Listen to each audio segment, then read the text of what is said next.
ಚಿಕ್ಕಬಳ್ಳಾಪುರ ನಗರದ ಪತ್ರಕರ್ತರ ಭವನದಲ್ಲಿ ಸುದ್ದಿಗೋಷ್ಠಿ ಉದ್ದೇಶಿಸಿ ಮಾತನಾಡಿದ ಕರ್ನಾಟಕ ರಾಜ್ಯ ರೈತ ಸಂಘ ಹಾಗೂ ಹಸಿರು ಸೇನೆ ರಾಜ್ಯ ಕಾರ್ಯಾಧ್ಯಕ್ಷರಾದ ಭಕ್ತರಹಳ್ಳಿ ಬೈರೇಗೌಡ, ಚಿಕ್ಕಬಳ್ಳಾಪುರ ಜಿಲ್ಲೆ ಶಿಡ್ಲಘಟ್ಟ ತಾಲೂಕಿನ ಜಂಗಮಕೋಟೆ ಹೋಬಳಿಯ 13 ಹಳ್ಳಿಗಳ ರೈತರ ಫಲವತ್ತಾದ 2823 ಎಕರೆ ಕೃಷಿ ಭೂಮಿಯನ್ನು ಕೈಗಾರಿಕೆಗಳಿಗೆ ನೀಡಬಾರದು ಹಾಗೂ 13 ಹಳ್ಳಿಗಳಲ್ಲಿ ಸರಿಸುಮಾರು 1200 ರಿಂದ 1300 ಕುಟುಂಬಗಳು ಬೀದಿ ಪಾಲಾಗುತ್ತದೆ ಮತ್ತು ಇಲ್ಲಿನ ಭೂಮಿಯು ಬಹಳ ಫಲವತ್ತತೆಯಲ್ಲಿ ಉತ್ತಮ ಫಲಿತಾಂಶವನ್ನು ಹೊಂದಿದೆ.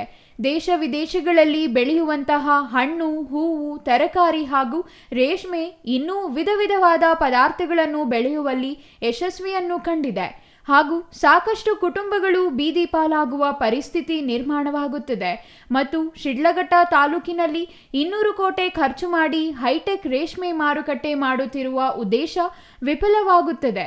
ಇದೇ ಜಂಗಮಕೋಟೆ ಹೋಬಳಿಯಲ್ಲಿ ಬಿಟ್ಟರೆ ಶಿಡ್ಲಘಟ್ಟ ತಾಲೂಕಿನಾದ್ಯಂತ ಯಾವ ಹೋಬಳಿಯಲ್ಲೂ ಹೆಚ್ಚಾಗಿ ರೇಷ್ಮೆ ಬೆಳೆಯುವುದಿಲ್ಲ.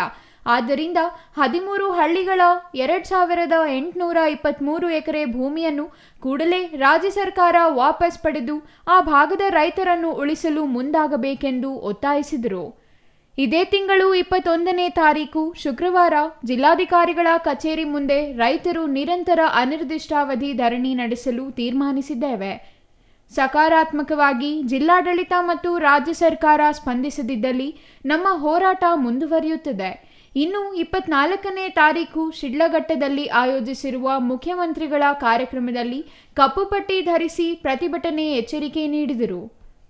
ಏನಿವತ್ತು ಜೋಳವನ್ನು ಹೊರ ರಾಜ್ಯದ ವ್ಯಾಪಾರಿಗಳು ಮೋಸವನ್ನು ಮಾಡಿದರೆ ಆ ಮೋಸಕ್ಕೆ ತಕ್ಕ ಉತ್ತರ ಹಿಂದೆಯನ್ನು ನಾವು ಕೊಟ್ಟಿದ್ದೇವೆ. 4-5 ದಿನಗಳ ಹಿಂದೆ ಉತ್ತರವನ್ನು ಅದು ಮರುಕಳಿಸದೇ ರೀತಿಯಲ್ಲಿ ನ್ಯಾಯವನ್ನು ಕೊಡಿಸಬೇಕು ಅಂತೇಳಿ ಆ ಧರಣಿಯ ಜೊತೆಯಲ್ಲಿ ಅವರು ಕೂಡ ಭಾಗವಹಿಸ್ತಾರೆ.